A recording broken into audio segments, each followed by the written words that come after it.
I was happier then and I had nothing. We used to live in this tiny old tumble-down house with great big holes in the roof. House? You were lucky to live in a house.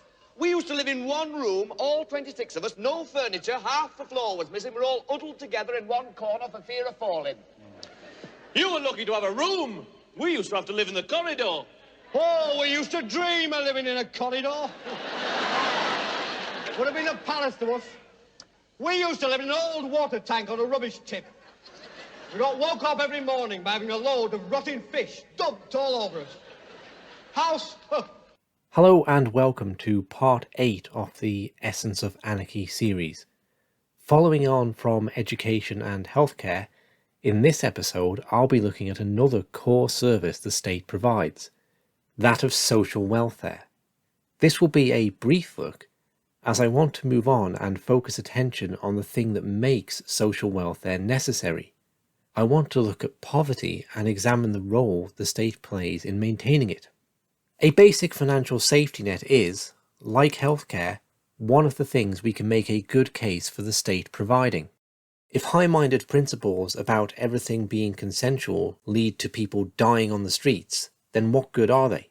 On the other hand, it does not require a great act of imagination to picture how things like unemployment benefits may be provided in the absence of a state.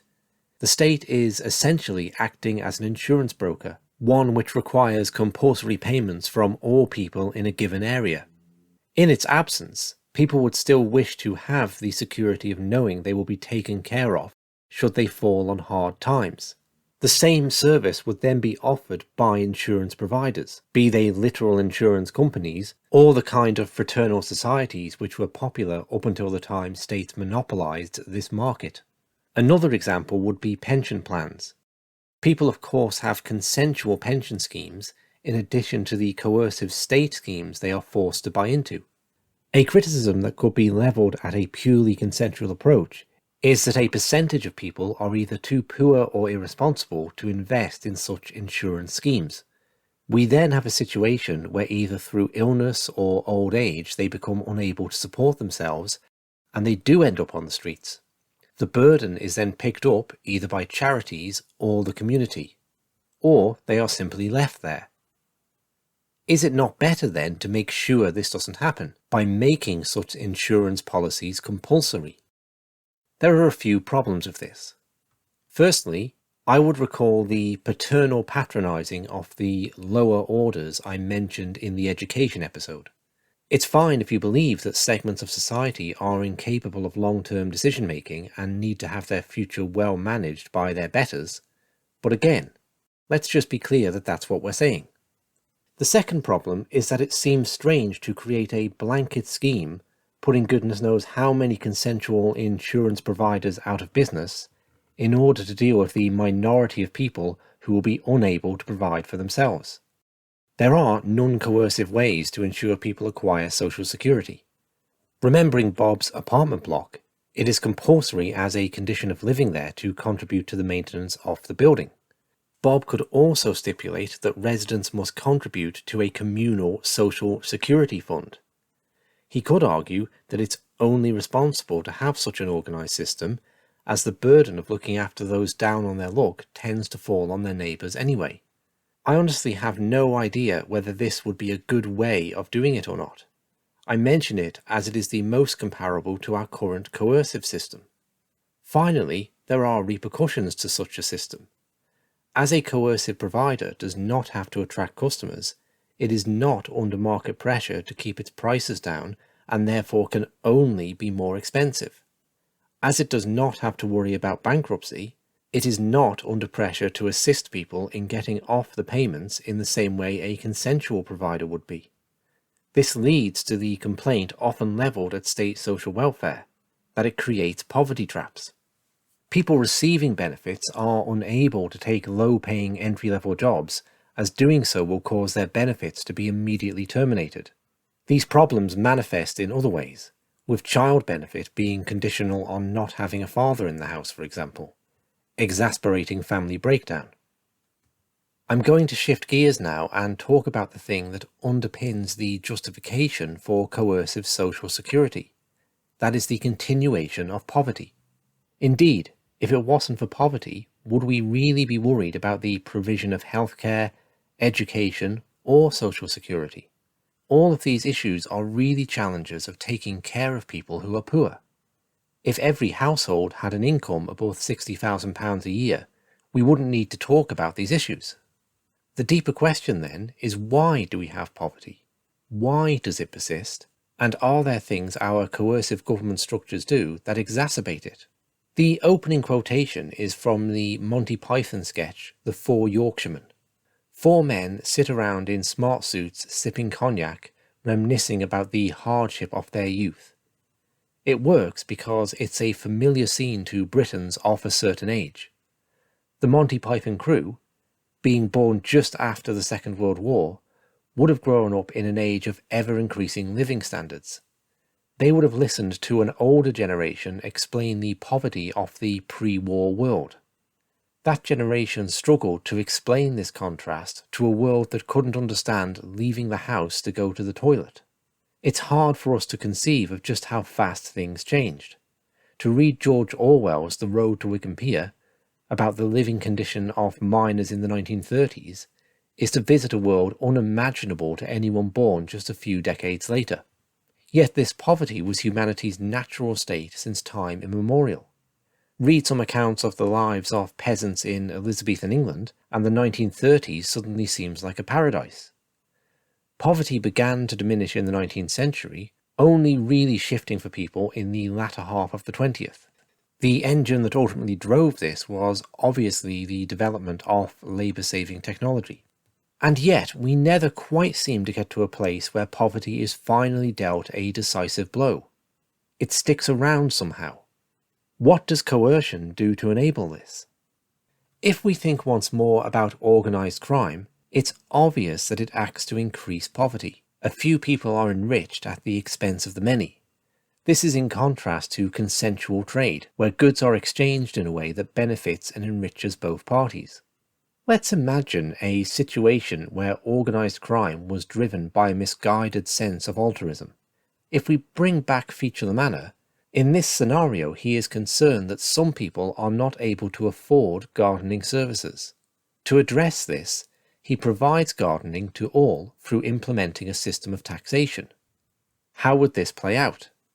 Well, absent market competition, there is no way for Feature to know what his prices should be. Absent market pressure, it is virtually impossible to believe they will be as cheap as a consensual system would provide. It is then inevitable that Feature's well-meaning efforts will provide gardening services to all, but only at the cost of making everyone in the system poorer. The same logic holds with the state. Irrespective of how well-meaning state employees are, they are not subject to market pressure to lower the costs of their services. Nobody has to sit up into the night thinking of a way to cut costs for fear of going out of business. Coercively funded services can then only act to exacerbate poverty.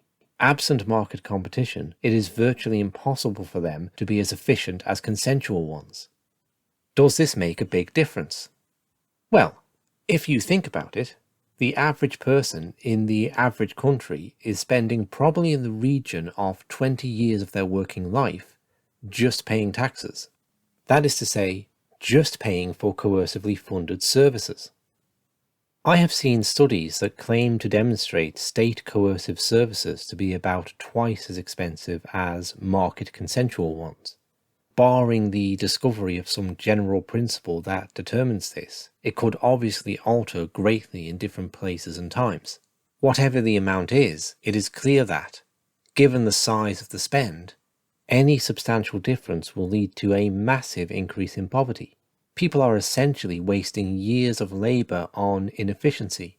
If it is double the cost, then the average person would be able to receive all the same services and retire 10 years earlier in a fully consensual system. And that's not taking anything else the state does into account. Moving on, let's look at house prices. After paying taxes, the biggest cost anyone is likely to incur in their life is the cost of their house, with mortgages typically being paid off over decades. How does the state contribute to this? Firstly, the state regulates land. dictating where houses can and cannot be built. This obviously reduces the supply and increases the cost. It's not a simple problem. Perhaps we wouldn't want houses popping up everywhere, despoiling the landscape. But the trade-off is people working additional years of their lives due to restricted supply. We should recognise this is the true cost of the Greenbelt. The restriction on house building is woven into the fabric of a democratic state. If a majority of people own houses, it becomes in their interests to vote for politicians who will restrict building. It is certainly not in the interests of anyone looking to get on the property ladder, but because the will of the majority is king, there's very little they can do about it. An easier problem to solve is state regulation over how houses are constructed. I have some insight into this, as I actually helped friends construct their wooden house in a single day. That is, after the foundations were laid. They told me the total construction cost came to under £25,000. Sometime later, they were able to extend it into being a small mansion for only a few £1,000s more. Obviously, houses need to be of a certain standard in the sense of not overloading joists, etc., but building codes often have more to do with consistency in aesthetics than safety. The ugly side of these aesthetics is people labouring their lives away and paying off inflated mortgages. It seems that housing can be provided cheaply enough for anyone to access, as this musician in LA demonstrated. In Los Angeles, a growing movement is having a big impact. It's an innovative effort to help the homeless. Giving homes to the homeless. They were built by a self-described struggling musician named Elvis Summers. I got involved with building tiny houses because of a woman named Smokey. She's 62 years old, lives in my neighborhood, and as I got to know her, realized that she was sleeping in the dirt, and I decided to build her a tiny house. In his 20s, Summers was homeless for stretches of time himself. Now the 39-year-old is trying to help his neighbors who have fallen on hard times. Some other homeless people came by and asked if I could build them one. I didn't have the money, so I figured, let me try one of these crowdfunding things I've seen out there. I mean, it blew my mind. I think I passed 50,000 in the first week. Total, I've raised over 100,000. Summers has built tiny homes for nearly 40 people, aided by professional contractors and other volunteers who sign up to help through his nonprofit, Starting Human. Each house costs roughly $1,200 for materials. The houses I build have carpet, 2 windows, a steel reinforced door, smoke detector. It's got a solar panel on the roof, powers 2 light bulbs, and the battery pack has a USB port on it to charge your cell phone, which is huge. An address, American flag. Summers also equips each of the 6x10 foot houses with a camping toilet and even window alarms. He says they were never meant to be a permanent solution, but unlike sleeping on the sidewalk or in a tent, his tiny houses provide the secure foundation residents need to improve their lives. The tiny houses provide immediate shelter. The houses I build are very sturdy and safe. People can lock their stuff up and know that when they come back from their drug treatment program or a court or finding a job all day, that their stuff is where they left it. The Los Angeles Council did not look favourably upon the project. On the morning of the 9th, police and garbage trucks descended, towing 3 of the houses to a Bureau of Sanitation lot for disposal. My phone just blows up by everybody on 42nd Street, just freaking out, like they're throwing us out of the houses. They're telling us they're taking them. Like, what do we do? I mean, they wouldn't let them get their clothes or their medications. They threw them out, left them on the sidewalk. I pleaded with them. I was like, okay, well, look, they have wheel locks on them. Let me unlock the wheels at least, so you don't break them. No, they refused. They just wanted to take them and destroy them. This covers what I believe are the 2 most obvious ways in which coercion creates poverty. Others include excessive regulation, the most egregious example of which we saw in the healthcare episode, enforcement of intellectual property rights, the banning of entry-level jobs through imposing a minimum wage, and the wealth transfer that comes with the printing of money. I may address these in appendices episodes after the main body of the series concludes, but I feel these 2 are sufficient to make the point for now. If you would like to know more, in constructing this episode, I've particularly drawn on Anthony Samarov's book, Universal Basic Income, For and Against. To end on an uplifting note, we have seen examples of countries like South Korea transitioning from being utterly war-torn and impoverished to having first world living standards inside a single generation. The contrast with its northern neighbour, one of the most coercive countries in the world, is telling. Further resource challenges may need to be met for the whole world to go this way, but it is at least possible. It's amazing to think that the world could, in principle, completely leave poverty behind within most of our lifetimes. The roadmap to doing so is already laid out. Thanks for listening. Next time, in our final episode of these examples, I'll be taking a look at the area which is perhaps the state's most jealously guarded service, that of defence.